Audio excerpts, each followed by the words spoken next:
எனது அன்பான வணக்கத்தையும் நன்றியும் தெரிவித்துக் கொள்கின்றேன். எனக்கு பேசிய சீனியர்ஸ் ஸ்பீக்கர்ஸ் எல்லாமே ரொம்ப தெளிவாக சொல்லிட்டாங்க. எல்லாமே நோட் செஞ்சிருக்கோம். அவங்க சொன்னதை எல்லாமே படிப்படியாக நிறைவேற்றப்படும் என்பதை இந்த தருணத்தில் தெரிவித்துக் கொண்டு, நம்மளுடைய மெயின் குறிக்கோள் என்னன்னா, பள்ளிக்கு செல்லும் வேலைக்கு செல்லும் குழந்தைகளுக்கு முற்றிலுமாக தவிர்த்துட்டு அவங்களுக்கு முழுமையாக கல்வி வழங்க வேண்டும் என்பதுதான் இந்த அரசோட முழு நோக்கமே. முதலமைச்சர் அவர்கள் அனைத்து துறையை கவனித்தாலும் குழந்தைகள் என்று வந்துவிட்டால் இன்னும் கூடுதலாகவே அதை கவனித்து குழந்தைகளுக்கு என்ன செய்ய வேண்டும் என்பதுதான் அவருடைய முழு குறிக்கோளாக இருக்கும். எனவே நமது துறையை சார்ந்த அனைத்து அதிகாரிகளுக்கும் ஒரு சின்ன ஒரு வேண்டுகோள்.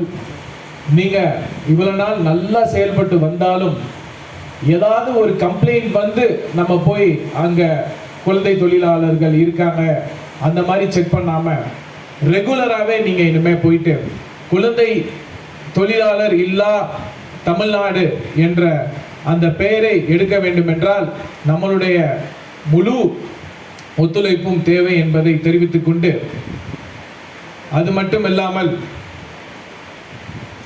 சில்ட்ரன்ஸ் குழந்தைங்க சுதந்திரமா நிம்மதியா நீங்க செயல்படணும்.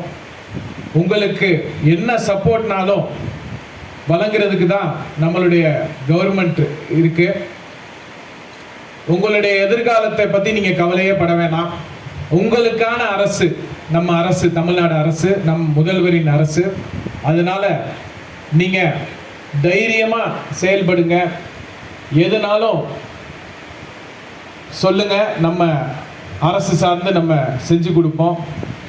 கல்வி குழந்தைகளின் பிறப்பு உரிமை, அதை அவர்களுக்கே கொடுப்பதுதான் நமது அரசின் கடமை என்று எனக்கு இந்த அழகான வாய்ப்பை ஏற்படுத்தி கொடுத்த அனைத்து நல்ல உள்ளங்களுக்கும் நன்றி கூறி விடைபெறுகின்றேன். நன்றி, வணக்கம்.